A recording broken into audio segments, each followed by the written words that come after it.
Vigilante Podcast. Despierta Vigilante. Estas son las noticias que debes saber para arrancar bien informado la mañana. El presidente Pedro Castillo no se cansa de utilizar un discurso de victimización. La necesidad del presidente Pedro Castillo por mostrarse como una víctima injustificada de los otros, ya sea el Congreso, la Fiscalía, la oposición, la derecha o cualquiera que cuestione su capacidad de gestión, se hace cada vez más evidente conforme el Ministerio Público avanza con las 6 investigaciones que tiene en su contra y que incluso comprometen a su entorno familiar. Tal y como indicó el presidente de Ipsos, Alfredo Torres, la estrategia ya está trazada, pues el mandatario utilizó casi todas sus presentaciones públicas durante la semana pasada en regiones para victimizarse, aduciendo que lo atacan por campesino y porque no permiten que uno del pueblo haya llegado al poder. Pero lo cierto es que mientras Castillo usa casi todo su tiempo y esfuerzos en defenderse o intentando dividir al pueblo que tanto dice representar, en el país casi todo sigue paralizado. Según la Contraloría General de la República, al 30 de junio existen 2.346 obras públicas paralizadas a nivel nacional, con un costo que asciende a 29.732 millones de soles. Según el último reporte de obras paralizadas en el territorio nacional, las principales causas de dicha paralización fueron la falta de recursos financieros y liquidez, el incumplimiento de contrato, los eventos climáticos, así como también las discrepancias, controversias y arbitrajes. Hugo Espino confesó cómo operaban Lilia y Jennifer Paredes para direccionar obras públicas. Hugo Espino Lucana, el amigo más cercano de Jennifer Paredes, visitante recurrente de Palacio de Gobierno y señalado testaferro de la presunta organización criminal enquistada en el Ministerio de Vivienda, Construcción y Saneamiento, es ahora uno de los informantes más importantes que tiene el Ministerio Público para conocer cómo operaba esa red para direccionar obras públicas de manera irregular durante la gestión del ministro Heiner Alvarado.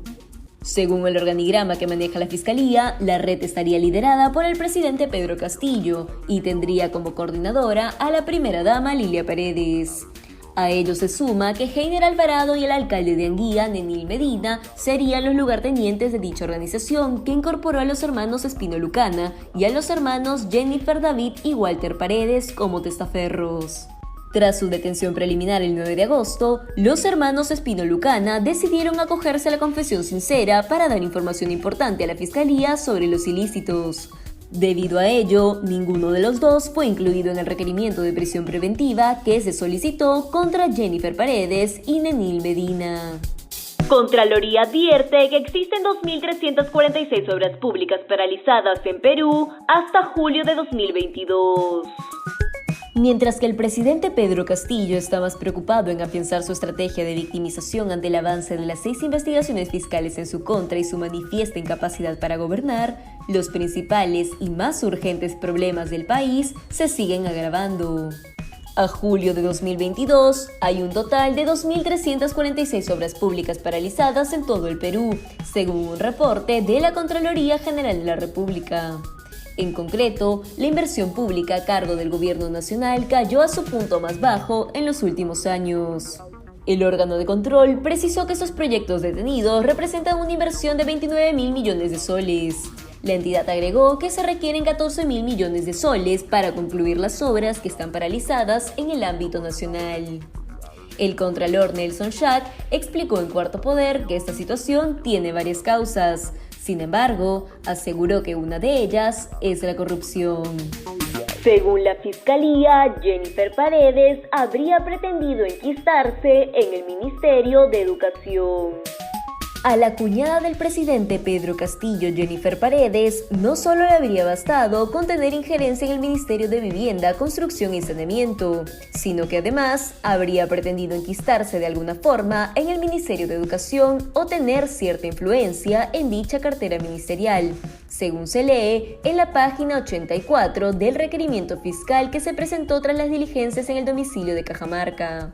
En el lugar se encontró una copia de la Ley 3043 que promueve y garantiza la práctica del deporte y la educación física en los diferentes niveles de la educación básica pública y de la Ley 31466 que modifica la Ley 3043-2 que promueve y garantiza la práctica del deporte y la educación física en los diferentes niveles de la educación básica pública, engranado en la Política Nacional del Deporte que fue firmada por su cuñado el presidente Pedro Castillo y publicada el 6 de mayo de este año en el Diario Oficial del Peruano.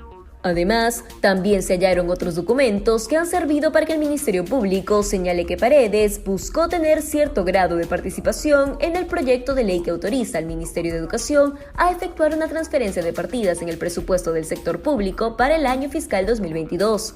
Esto a favor de gobiernos regionales, para financiar la realización de los Juegos Escolares Deportivos y Paradeportivos 2022, presentado por el Ministerio de Educación.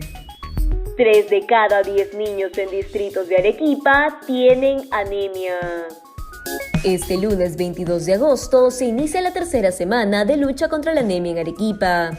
El objetivo de esta campaña es detectar nuevos casos de anemia en menores de edad y poder brindar recomendaciones oportunas que ayuden a los padres de familia a continuar alimentando correctamente a sus hijos. La preocupación por la mala nutrición de los menores nace luego de que la Red de Salud de Arequipa detectara que 3 de cada 10 niños en los distritos de Cercado de Arequipa, Yanaguara, Caima, Alto Selva Alegre y Miraflores tienen deficiencia de hierro. Asimismo, el estudio realizado por la entidad reveló que en distritos como Huambo, de la provincia de Cayoma, 6 de cada 10 menores padecen de esta enfermedad.